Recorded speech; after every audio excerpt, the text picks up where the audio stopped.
अभी मैं आपको एक ऐसे वृक्ष के बारे में एक्सप्लोर कराने जा रहा हूँ। इसका अगर कहानी आप सुनेंगे ना तो पूरा हैरान रह जाएंगे। तो ये देखिए अक्षय वट, ये है प्रयागराज में स्थित, ये है अक्षय वट। इसका कभी ना नाश होता है ना कभी कुछ होता है और इसका पतझड़ नहीं होता। तो चलो इसका भी आप लोग को धार्मिक और ऐतिहासिक कहानी सुनवाते हैं। इनका किसी भी कालखंड में क्षय नहीं होगा, इतना तक कि प्रलय काल में भी इनका क्षय नहीं होगा। जब सृष्टि की उत्पत्ति हुई थी, सृष्टि को स्थिरता रखने के लिए ब्रह्मा विष्णु महेश जी अपने शक्ति कुंड से इन्हें स्थापित किए थे। इसी स्थान पे ब्रह्मा जी 10 बार यज्ञ किए थे, इसी हवन कुंड द्वारा। त्रेता युग में भगवान श्री राम जी जब अयोध्या से वन के लिए प्रस्थान किए थे तो यहाँ पर आके 3 दिन रुके थे और भगवान की पूजा पाठ आराधना किए थे और इसी वटवृक्ष के दूध से जटा बनाए थे और पूर्ण वनवासी का वेश धारण करके वन के लिए प्रस्थान कर गए थे।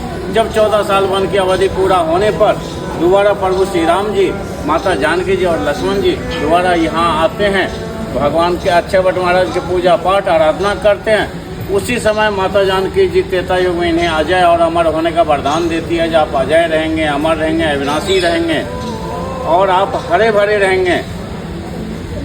बसंत ऋतु के सीजन में आप देखेंगे हर एक पेड़ के पत्ते झड़ जाते, नए सिरे से आते हैं। इनके पतझड़ नहीं होते, ये हरे भरे ही रहते हैं। द्वापर युग में ऋषि मार्कंडेय जी इसी स्थान पे तपस्या कर रहे थे, तभी भगवान विष्णु जी बाल मुकुंद रूप में इन्हीं वटवृक्ष के पत्तों के ऊपर दर्शन दिए थे और बोले ऋषिवर मांगिए क्या इच्छा आपकी। ऋषि मार्कंडेय जी बोले प्रभु हम प्रलय देखना चाहते हैं, जो स्कंद पुराण में भी दर्शाया गया। फिर भगवान विष्णु जी बाल मुकुंद रूप में अपने योग माया से उन्हें प्रलय काल दिखाते हैं, जिनमें पूरा पृथ्वी जलमग्न हो जाता है। सिर्फ यही एक वटवृक्ष बचा हुआ है, इनके हर एक पत्ते के ऊपर भगवान विष्णु जी बाल मुकुंद रूप में विराजमान थे। इनके जड़ में ब्रह्मा जी वास करते हैं, इनके छाल में विष्णु जी, इनके सिर पर भगवान शिव शंकर वास करते हैं। इनकी एक परिक्रमा पूरे ब्रह्मांड के परिक्रमा के बराबर माने जाते हैं। इनके पत्ते तोड़े नहीं जाते, जो पत्ते गिरते वही प्रसादी के रूप में स्वीकार किए जाते हैं। इनके दर्शन मात्र से ही मोक्ष का द्वार प्रशस्त होता है। सन 17वीं शताब्दी में मुगल शासक औरंगजेब द्वारा इन्हें 26 बार कटवाया जाता है और जलाया जाता है, फिर भी इनका क्षय नहीं हुआ। फिर इनके जड़ में 6 महीने तक आग लगा के रखा गया, फिर भी इनका क्षय नहीं हुआ।